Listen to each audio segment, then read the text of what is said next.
katika kitabu ya Mathayo sura yake 23 mstari wake wa 23. Matthew chapter 23 verse 23. Matthieu chapitre 23 verset 23. Tutasimama na tutaweza kusoma neno ya Mungu.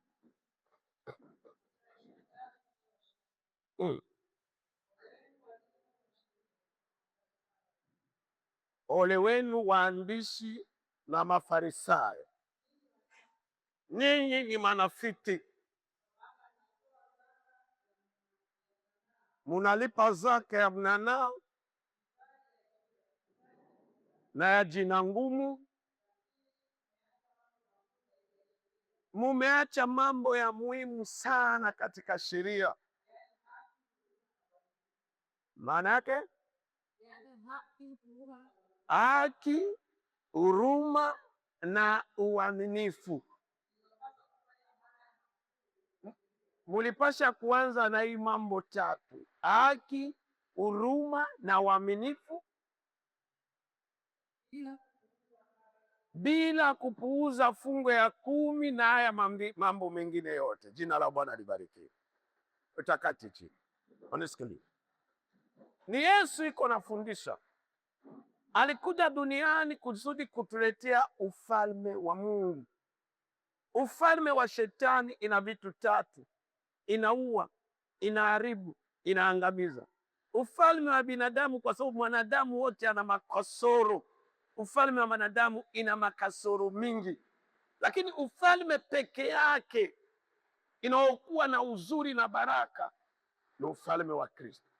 Sasa Yesu alipokuwa anaingia hekaluni na alipokuwa anaingia sinagogi, kwa sababu wakati Yesu alikuja kukua kanisa, alianzisha kanisa ni Yesu.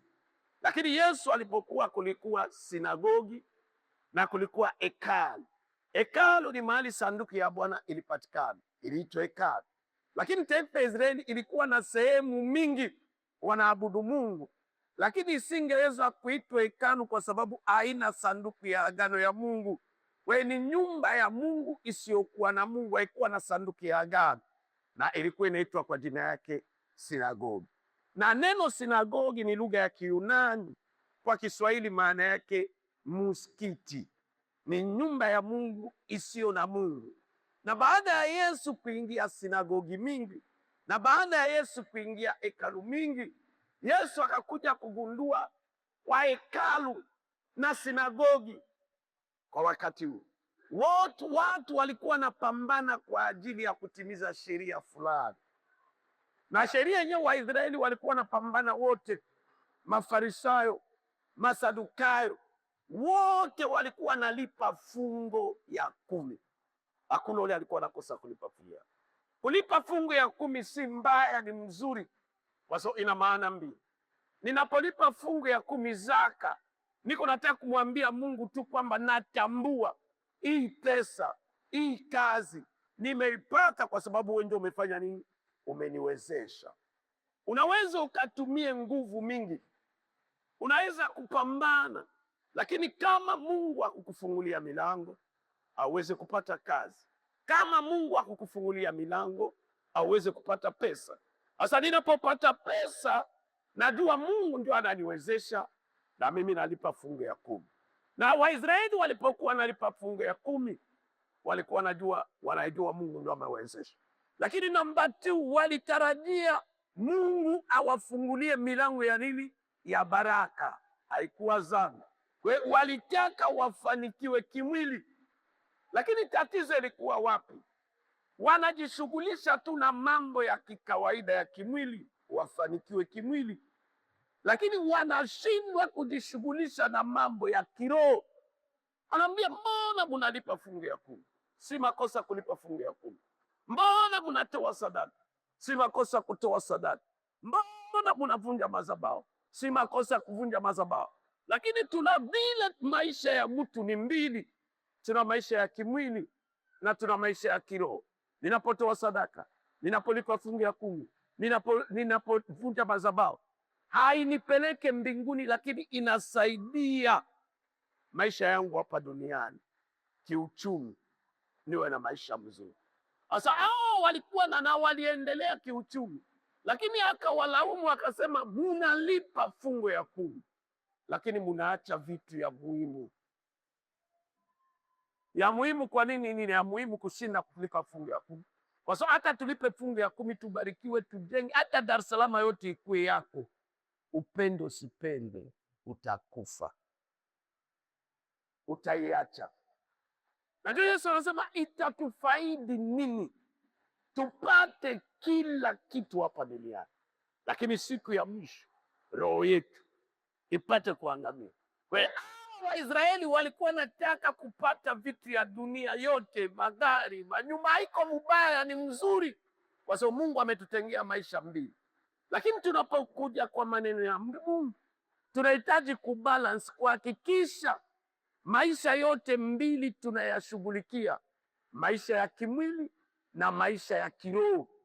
Sasa hao walikuwa napambana sana, na ndio sana kanisa ya kisasa watu wanapambana asubuhi, mchana, jioni, wanashughulikia tu maisha ya kimwili peke yake, hawafikirie kitu ya pili.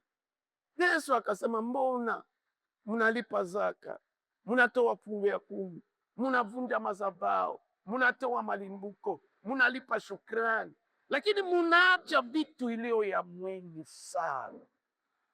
Na akavitaja vitu 3. Sasa namba 1, mnakosa kutumia haki, right? Namba 2, tayari tumejifunza haki, kila ufalme na haki yake, nahitaji wafanye watajiri. Namba 2, mnakosa moyo wa rehema na huruma. Nakwambia, kama unataka kupata watu wa kusikilia watu huruma, toka nje ya kanisa. Ndani ya kanisa kupata watu wa moyo wa huruma ni wachache sana. Namba 3, na ndio pointi nataka kuongea, pointi ya 5, na uaminifu. Hilo ndio kwa Kiswahili nimesema, na uaminifu. Kama tunataka kupata ufalme wa Mungu, lazima tuwe waaminifu. Waaminifu kwa nini? Kwa ufalme. Tunapokuja hapa, shike mambo mbili. Hatua ya kwanza, tunaita hapa tunakuja kanisani, na tukija kanisani sisi ni washirika. Lakini namba 2, tunakuja hapa katika ufalme wa Mungu, na tukiisha kuwa tu katika ufalme, ufalme itafute washirika, inatafuta wafanyakazi. Sisi wote hapa tumeitwa kutumikia Mungu, na katika ufalme wote, unapotumikia ufalme wote, kila ufalme inatafuta kuwa na watendakazi wa nini? Waaminifu. Unisikilize, ukiona mtu hana kazi hapa duniani, unisikilize, ukiona mtu hana kazi si kwa sababu ya kusoma. Ukiona mtu hana kazi si kwa sababu hana kipaji. Dunia haitafute watu wamesoma. Dunia haitafute watu wana vipaji. Dunia, kazi yote duniani inatafuta namba 1, mtu mwaminifu. Na ukiona mtu yuko na degree hana kazi, jiulize tuko mwaminifu. Ukiona mtu ana kipaji hana kazi, jiulize tuko. Ufalme wa Mungu, kwa sababu tunapokuwa watu katika ufalme, sisi sote ni watumishi. Na ndio tuseme kanisa si kanisa ya washirika, hapana. Ili kanisa ya watumishi. Sote tumeitwa katika ufalme, na kila ufalme napoita mtu nampatia jukumu, na kusudi ufalme wa Mungu uendelee na kufanikiwa, itategemea wale waliopewa majukumu wako waaminifu kiasi gani. Kupata watu waaminifu ni nadra, sikudanganya. Acha tunatenda sasa kuchimbua madhara ya kutumikia ufalme na kutokuwa maaminifu, madhara ya kutumikia ufalme na kuwa faida ya kutumikia ufalme na kuwa. Tunapokuja hapa, amkuje kwa Dr. Frank, hii ni nyumba ya ufalme. Vile wewe umekuja, umeenda, ndio vile mimi nimekuja, na sote tumekuja hapa kwa ajili ya kutumikia ufalme wa Mungu. Na tutapokuwa waaminifu katika ufalme wa Mungu, mbingu itafanya nini? Italipa.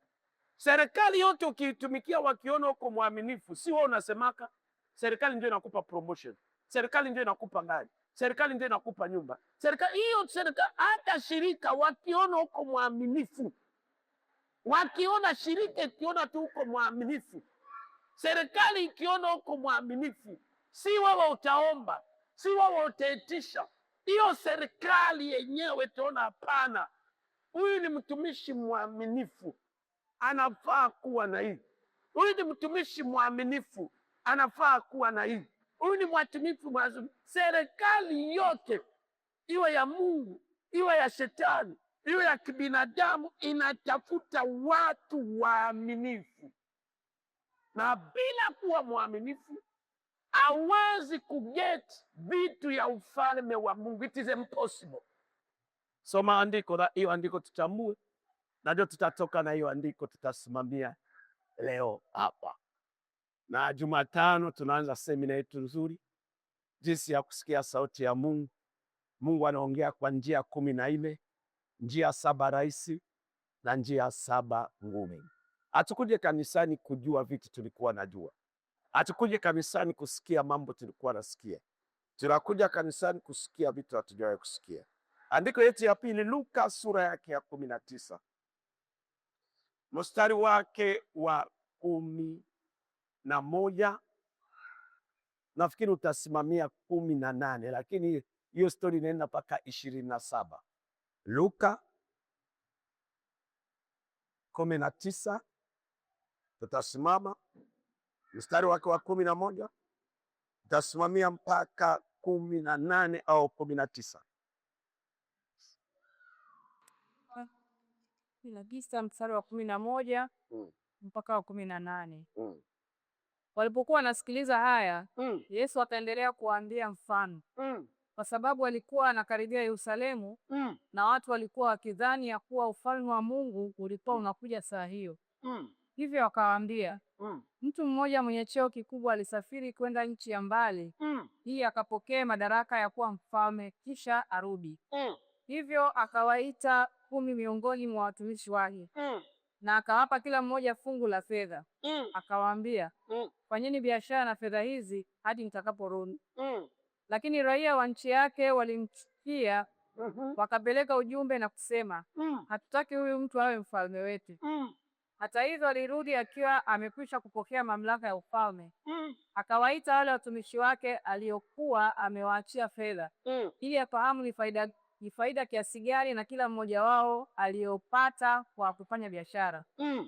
Wa kwanza akaja na kusema, Bwana, kutokana na fedha ulioniachia, nimepata faida mara 10 zaidi.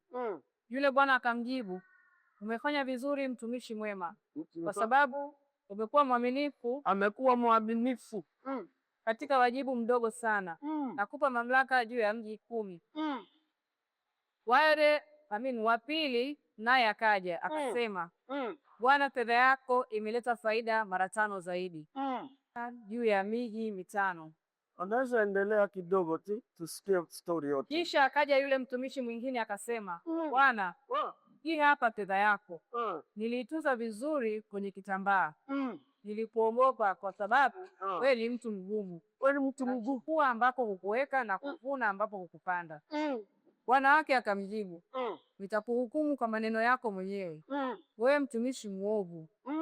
Kama ulifahamu kwamba mimi ni mtu mgumu, naye chukua nisichoweka na kuvuna nisichopanda, kwa nini basi nikuweka fedha zangu kwa watoa riba, ili nitakaporudi nichukue iliyo yangu na riba yake? Ndipo akawaambia wale waliokuwa wamesimama karibu, mnyang'anyeni fungu lake la fedha, mkampe yule mwenye 10. Wakamwambia, Bwana, mbona tayari wakamwambia Bwana, mbona tayari anayo mafungu 10? Akawajibu, nawaambia kwamba kila aliye na kitu ataongezewa, lakini yule asiye na kitu, hata alichonacho atanyang'anywa. Lakini wale adui zangu ambao hawakutaka mimi niwe mfalme juu yao, wale adui wangu hawakutaka niwe mfalme juu yao, waleteni hapa mkawaue mbele yangu. Jina la Bwana libarikiwe. Ukae chini, nisikilize. Nakwambia tunakuja kanisani kusikia vitu hatujawahi kuja kusikia. Unapokuja kanisani tu jua unaenda sehemu ina jina ngapi? 2. Hapa ni kanisa, nyumba ya Mungu. Na inapokuwa kanisa, sisi ni watoto wa Mungu. Lakini ukienda kwa ndugu yetu Witness Jehova, mashahidi ya Jehova, hawaiti hapa kanisa, wanaita hapa ni nyumba ya ufalme. Na yeyote anaenda ikulu kila siku ni mfanyakazi. Ikulu haitafute watoto, ikulu inatafuta wafanyakazi. Na tunapokuja tu katika ufalme wa Mungu kwa hii nyumba, kwa sisi ni wafanyakazi wa ufalme wa nani? Wa Mungu. Sote ukiokoka tu, kuanzia hiyo siku una jina 2 mara moja. Jina ya kwanza, wewe ni mtoto wa Mungu.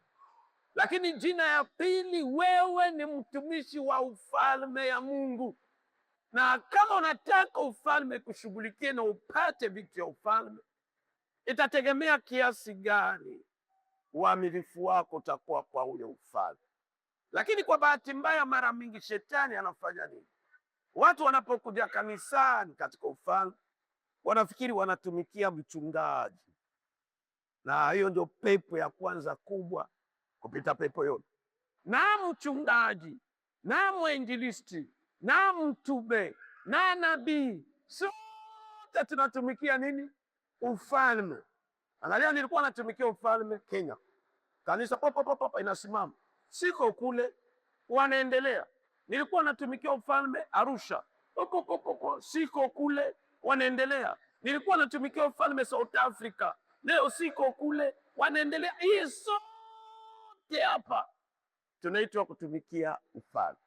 Ndio Yesu anatoa mfano. Unasikiliza, Wakristo wa leo ni tofauti na wakati walikuwa wanampata hivi. Waisraeli hawakuwa nasubiri, walikuwa nasubiri Masia, we mfalme, mtu mwenye atawaokoa kwa mikono ya watawala wa Rumi. Waisraeli walikuwa wanatawaliwa na Warumi. Sasa walikuwa nasubiri mfalme, na walikuwa nasubiri ufalme wake, kwa sababu Biblia inasema ufalme wake utakuwa ufalme wa amani.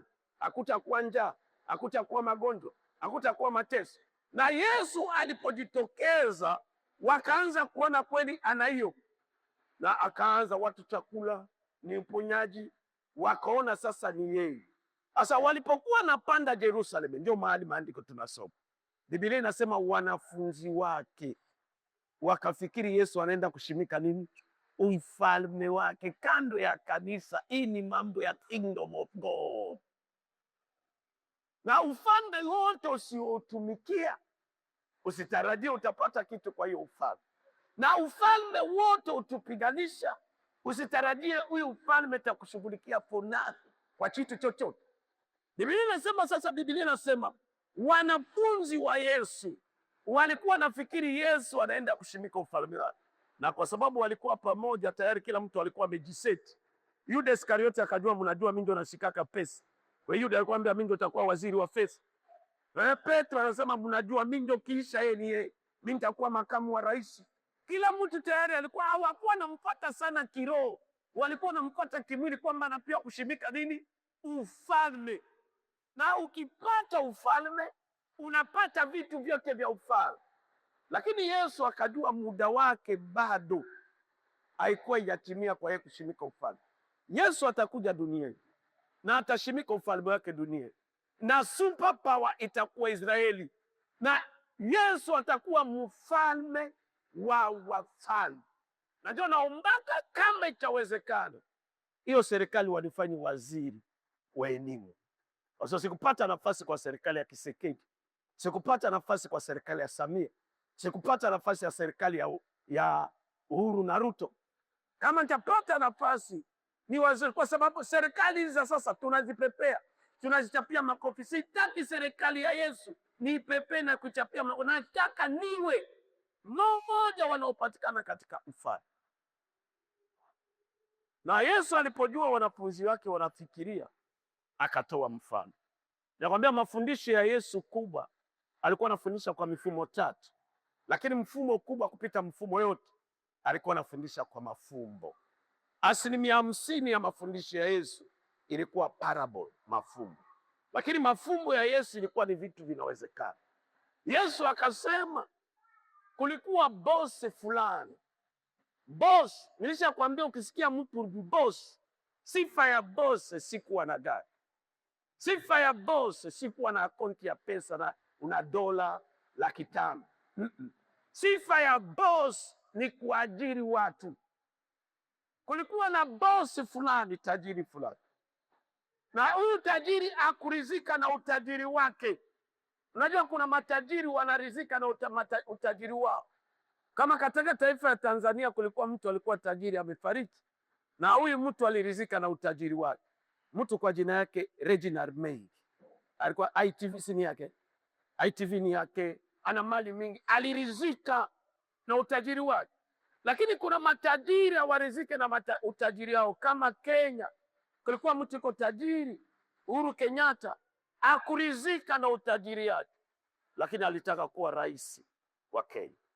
Na tajiri akurizika na utajiri alikuwa nao, akataka kuwa mfalme, rais. Na akaangalia dunia inatumia demokrasia. Demokrasia ni kusema kura ya watu wengi. Sauti ya watu wengi inavunja sauti ya watu wachache. Hata watu wengi wanaongea uongo na watu wachache wanaongea kweli. Sauti ya uongo kwa sababu ni nyingi inavunja sauti ya nani? Ya wachache. Na huyu tajiri akaangalia kama wataenda kupiga kura, akaona mpinzani wake ana watu wengi kuliko yeye, na akaona wakienda kwa kura mpinzani atamshinda, atamwangusha mapema na asubuhi, na mpinzani atakuwa mfalme. Na yeye alitaka kuwa mfalme, akaona njia ya uchaguzi. No, dunia inatumia demokrasia, lakini mbingu haitumie demokrasia. Kwa nini? Kwa sababu demokrasia ukigeuza mbele unaweka nyuma, na nyuma ikiweka nyuma utaipata inaitwa crazy demo, pepo ya kichaa. Kwa nini ni pepo ya kichaa? Inatetea haki ya binadamu, haitetei haki ya Mungu. Na utajiri akaona kuna njia mbadala. Kama wataenda kwa kura, mpinzani wake atamwangusha. Lakini kulikuwa njia mbadala, aende nchi ya mbali. Na kule nchi ya mbali kulikuwa mkubwa, mfalme mkubwa mwenye alikuwa anafanya kuweza akikuwa pointi tu unakuwa mfalme wa nchi fulani. Akaona lazima ende nchi ya mbali, naende kukutana na huyu mfalme wa wafalme. Atapomwa point huku, ataporudi, wapende wasipende, kwa sababu atapewa mamlaka kule, atarudia kuwa mfalme. Biblia inasema lakini kabla ya kwenda, kwa sababu ni boss, akaita, kanikwambia sifa ya boss, sifa ya tajiri ni kuwa na watumishi. Akaita kati ya watumishi wake wachache, akawaita 10. Akamwambia mimi nataka kwenda nchi ya mbali. Naangalia tukipiga kura hapa nitaanguka. Mpinzani ana mashabiki wengi, mpinzani ana wafuasi wengi kuliko mimi. Sasa natenda nchi ya mbali kuchukua mamlaka, nipewe mamlaka huko, lakini sijue itanichukua muda gani. Sasa kabla ya mimi kwenda, nataka kuachia kila moja mtaji, capital. Ukiona mtu amepewa capital na amefeli life, ni mjinga. Lakini ukiona mtu hajawahi kupata capital na maisha yuko chini, usimdharau. Akawapatia kila moja mtaji, capital. Akampa capital, mtaji wa kwanza, wa pili akampa mtaji, wa tatu akampa mtaji, wa nne akampa mtaji, mpaka wote 10 akawapa mtaji. Na ukisha sema tu neno mtaji, capital, sio pesa ya kula nyama choma. Ukisha sema tu capital, mtaji, sio pesa ya kununua suti. Ukisha sema mtaji, ni pesa ya kufanya nini? Ya kuzalisha. Akaambia muifanyie biashara mpaka nitakaporudi na nipate ripoti kutoka kwenu. Baada ya bosi kwenda, watumishi wakajigawa katika makundi 10 etatu. Watumishi wa kwanza walikuwa wengi 7. Angalia, unaachia watu 10 kazi, 7 wanachukua upande wao, na hawa 7 pahali wachukua upande positive, wanachukua upande negative. Wewe upende usipende, hiyo kazi itafanya nini? Itaharibika.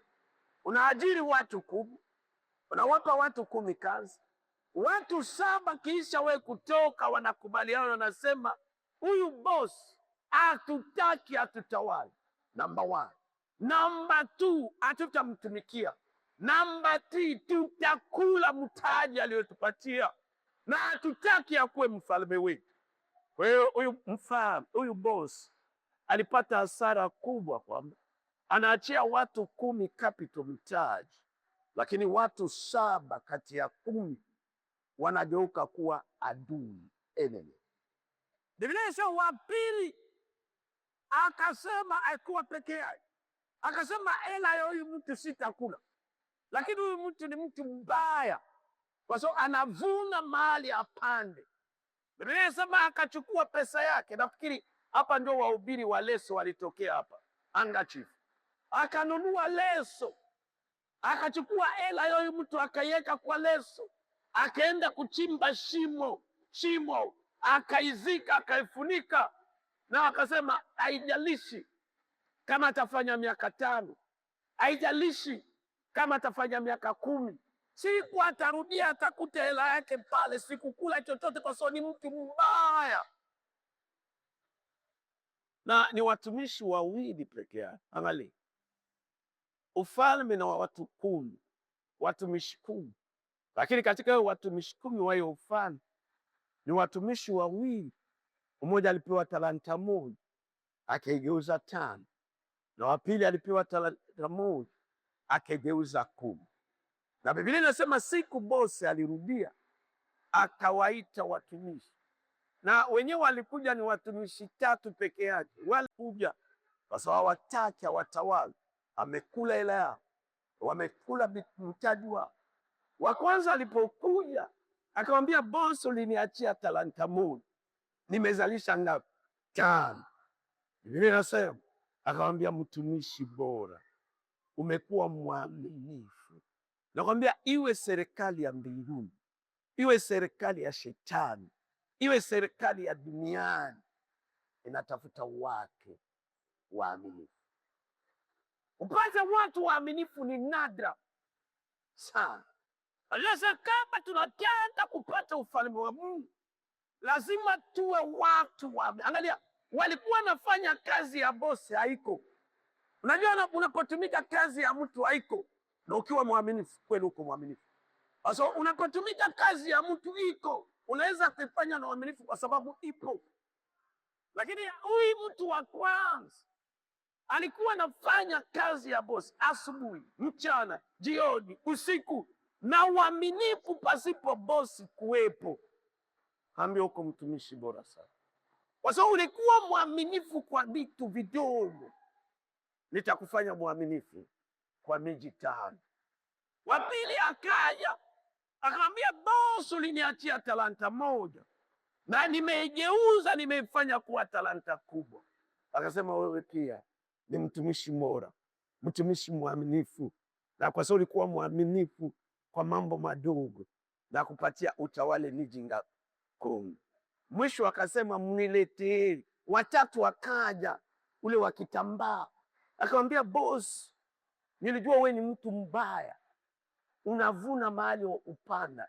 Ni uongo, kwa sababu huyu bosi alimwachia pesa, we amuulize bure, kuna mali alifanya nini, alimwachia. Ambia wewe ni mwongo. Yeye anza mwambia bosi, huko mtu mbaya, unavuna mahali upanda. Japo bosi si mbaya, alimwachia capital, anamuuliza kwa sababu alipanda, sasa anatarajia kuvuna kutoka kwako. Sasa nilichukua pesa yako nikaiweka ndani ya ardhi, kwa sababu sikutarudia upate pesa yako. Bosi akamwambia, mimi nilikuachia pesa kusudi izifanye nini? Izalishe. Nilikwambia ufanye biashara, sikukuachia sikukuachia 50,000 kusudi niipate 50,000. Nilikwambia uifanyie biashara mpaka nirudi niipate na faida. Na kama ungeona utaweza kunitumikia, kwa nini usingepeleka pesa yangu benki, na naporudi niipate na nini, na faida?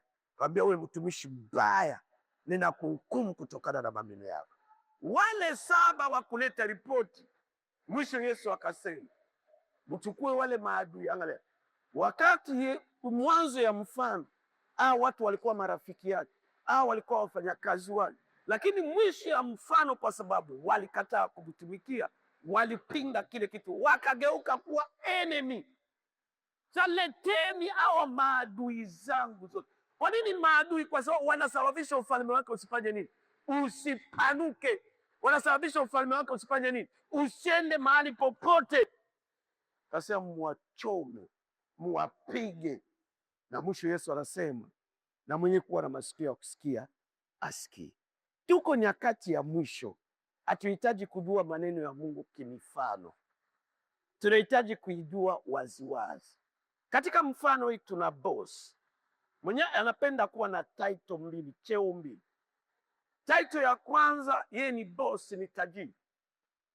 Lakini huyu tajiri hakupenda kuishia kuwa tajiri. Huyu tajiri alitaka kuwe mfalme. Huyu ni nani? Huyu Yesu alikuwa anaongelea. Tunataka kujua huyu boss ni nani. Number 2, tunataka kujua wale watumishi 10 wa huyu boss walioitwa na wakajigawa katika vikundi 3, ni watumishi wa aina gani? Number 3, tunataka kujua wale wa aina 7 watumishi waliopewa talanta wakakula na wakasema hatutaki kumtumikia na ni mtu mbaya, ni watu wa aina gani? Number 4, tunataka kujua huyo mtumishi mmoja aliyezika talanta akaiweka ndani ya ardhi mpaka anasubiri siku bosi atakuja amrudishie pesa yake bila matatizo, ni mtu wa aina gani? Na tunataka kujua wale wawili waliopewa kila moja talanta, na mwisho ya siku akawaambia watumishi waaminifu, ni watu wa aina gani? Tuanze mara moja tumchukue boss. Huyu boss aliyekuwa na pesa ni boss gani? Ndani ya Biblia nzima, nisikilize, hapa duniani 90% ya watu wana mali, hawataki wajulikane. Kila mtu anajificha. Kwa nini? Kila mtu anaogopa kuombwa. Kila tajiri anajificha, hataki ajulikane yuko tajiri, hasa anaogopa kuombwa. Lakini tajiri peke yake anayejitangaza dunia nzima, anasema fedha na dhahabu ni mali yangu, ni Yesu Kristo Nazareti. Yesu ndio boss the boss. Na alipokuja hapa duniani hata iko boss the boss. Hakurizika na utajiri, anapenda kuwa mfalme. Na ufalme wote usiona wafanyakazi, hata mfalme akiwa na nia nzuri, hiyo ufalme haitaenda mahali popote. Ufalme wote, hata bosi akiwa na nia nzuri, kama wafanyakazi ni wafanyakazi. Nampenda Magufuli, alikuwa anaita tunalipua manini, mabomu, tunatumbua. Ana wafanyakazi, lakini wafanyakazi wasiofaa, sasa tunatumbua majipu. We serikali yote, hata rais ana nia nzuri, serikali yote, hata rais ana mipango mzuri, lakini number 1, kama ana wafanyakazi, ni ndoto ya mfalme, hakuna kitu kitatimia. Number 2, akiwa na wafanyakazi wabovu, hakuna kitu kitatimia. Biblia inasema Yesu, wanafunzi wake wakafikiri anataka kushimika ufalme wake, na Yesu akapenda kuonesha muda wa kushimika ufalme wake bado. Yesu atakuja kwa dunia, atakuwa mfalme wa wafalme. Lakini kabla ya kuja kuwa mfalme, akatoa mfano, akasema kusudi alijaribu kuangalia hapa duniani kusudi Yesu akuwe mfalme. Duniani watu wanachaguana kwa demokrasia. Na tukisema tupige kura, unajua ni watu wangapi wanagombea ufalme ya dunia? Ni Yesu na Shetani. Unaona, ni ufalme wa Mungu. Tuko watu ngapi? Leo 20. Haifiki hata 20. Toka hapa enda usiku, enda disco, ufalme wa Shetani. Kule wanalipisha, lakini unakuta unafanya nini? wanajaa. Shetani ana watu wengi kwa dunia kuliko nani? Yesu. Na kama kura itapigwa, shetani atamubwaga Yesu asubuhi mapema, atamwangusha. Shetani atapata 95%. Angalia tu, kuna mechi leo jioni, enda angalia uwanja wa mpira. Nitaacha uwanja wa mpira wale kule, matelevision jioni, wote. Shetani ana mashabiki wengi. Mimi ni Mkongwa, angalia, nawaita hapa for free. Lakini tungekuwa na Koffi Olomide hapa, tungekuwa na Werason, Fally Ipupa, ndio kuja hapa toshe, na kila Mtanzania atalipishwa 500,000, 200,000, na wote wategea. Shetani ana mashabiki wengi, ana wafuasi wengi hapa duniani. Maneno ya Mungu haivutii, watu wanavutiwa na maneno ya shetani. Na Yesu akaona kama kura itapigwa, shetani atamwangusha aweze kuwa mfalme. Na ndio Waefeso 2:2 nasema kwa sasa mfalme wa dunia kwa sasa ni shetani. Na Yesu anataka mpindue, amtoe, ageuke kuwa mfalme. Lakini kwa Yesu kumpindua lazima ende nchi ya mbali. Na nchi ya mbali si Marekani, nchi ya mbali si Ulaya, nchi ya mbali. Akarudia mbinguni kwenda kwa baba yake kuchukua nini? Mamlaka. Kitu Yesu alitoka hapa duniani kisha kufa kwa msalaba, akafufuka, akaenda mbinguni kwa lengo moja, anaenda kutake authority, mamlaka. Na kisha pewa mamlaka na baba yake mbinguni, na wale waliompenda, na wale wakumpenda, na wale waliomtumikia, na wale walikataa kumtumikia, na wale walipiganisha ufalme wake, yeye atakuja kuwatawala. Lakini before aende mbinguni, arudie kwa baba yake kwenda kutake authority, akaita kati ya watumishi wake wachache 10. Watu wote wako duniani, hakuna mtu ameumba na shetani, wote wameumbwa na neno, wote wameumbwa na Yesu. Najua nikwambia, hakuna mahali Yesu alimuita Mariamu mama yake. Yesu alikuwa anamuita Mariamu mwanamke, woman. So Yesu ndio amemuumba Mariamu. Watu wa mwanzo, kitabu ya Yohana 1, mwanzo alikuwa neno, neno alikuwa pamoja na Mungu, na neno alikuwa Mungu, na kila kitu kiliumbwa na neno. Lakini spirit inapovaa mwili, tunaita body theophany, mwili kwa shughuli maalum. Watu wote, na wenyewe wanaokoka na wenyewe wasiokoka, na wenyewe wanaenda makanisani, na wenyewe wanaenda misikitini, na wale wanatukana Mungu, wote wameumbwa na Yesu na neno na Mungu. Sote ni mali yake. Lakini katika sote kuwa mali yake, akaita wachache katikati yetu, wachache. Na ndio maana tuko wachache. Kuitwa kuokoka ni neema, si kwamba tuko wazuri kuliko wale wakuokoka. Kuna watu wazuri wengi kule, wangeokoka wangekuwa baraka katika ufalme wa Mungu, lakini hawakupata hiyo grace. Lakini wewe unaokoka ni by grace. Hauna tabia nzuri, hauna sifa nzuri, hakuna kitu chochote isipokuwa tu uliitwa. Na mfalme kabla ya kwenda kabla ya kwenda kwa baba yake, akaita kati ya watu wachache. Na mimi na wewe tukapata hiyo grace, na tulipasha kuitumia vizuri.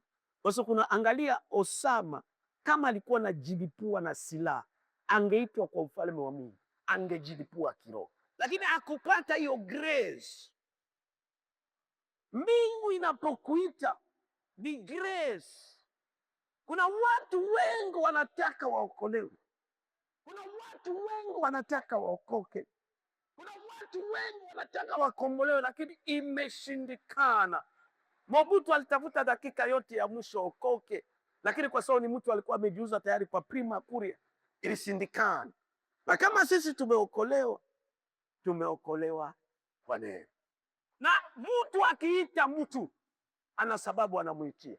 Na bosi alipowaita alikuwa na sababu, akawapa mtaji, capital.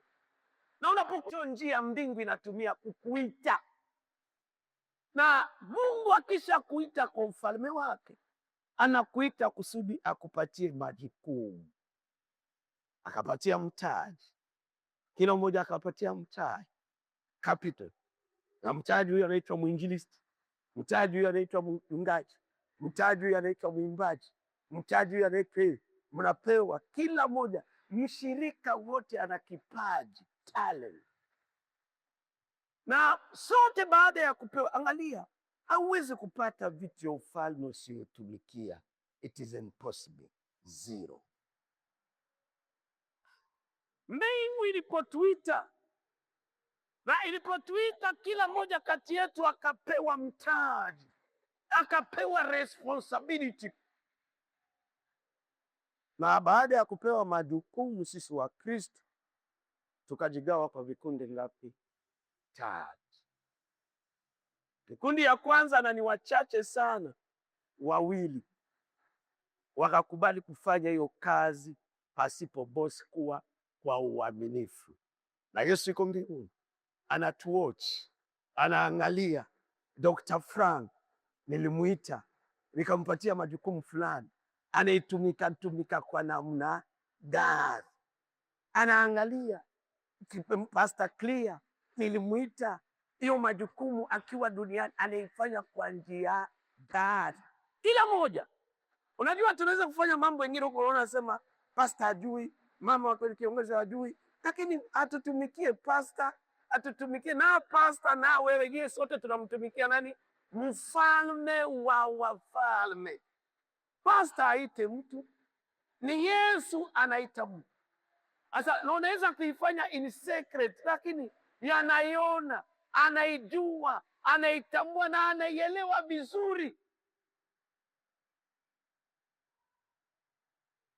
Biblia inasema wa kwanza anaambia, bosi, uliniachia talanta moja, ulinifanya kuhubiri, ulifanya niimbe, ulifanya naombea watu mapepo yanatoka, yote nikaitumika kwa uaminifu.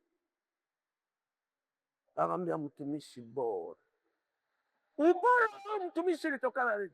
Sasa alikuwa mwaminifu, alifanya vitu aliagizwa kufanya, akwenda kinyume na vitu aliagizwa kufanya, na akukosa kuifanya kwa sababu bosi atutumikie mtu. Na ndio maana sisi hatuitwe watumishi wa watu, lakini tunaitwa watumishi wa nani? Unapookoka, unapopatikana kanisani, wewe si mtumishi wa mtu yeyote, lakini wewe ni mtumishi wa Mungu na unatumikia ufalme wa Mungu. Na mbingu inakuwatch, inakutazama asubuhi, mchana, jioni, usiku. Hiyo matendo, hatua uko napiga, ni ya kujenga ufalme wake au ni ya kubomoa ufalme wake? Biblia inasema wa pili akaja akamwambia, boss, ulinipatia talanta moja. Angalia, hii vipaji Mungu alitupatia, siku ya mwisho mbingu itatujaji ya vipaji. Tulitumia namna gani? Tulitumika kwa njia gani? Si vipaji yetu, tunakosema ni gift, kwa si yetu.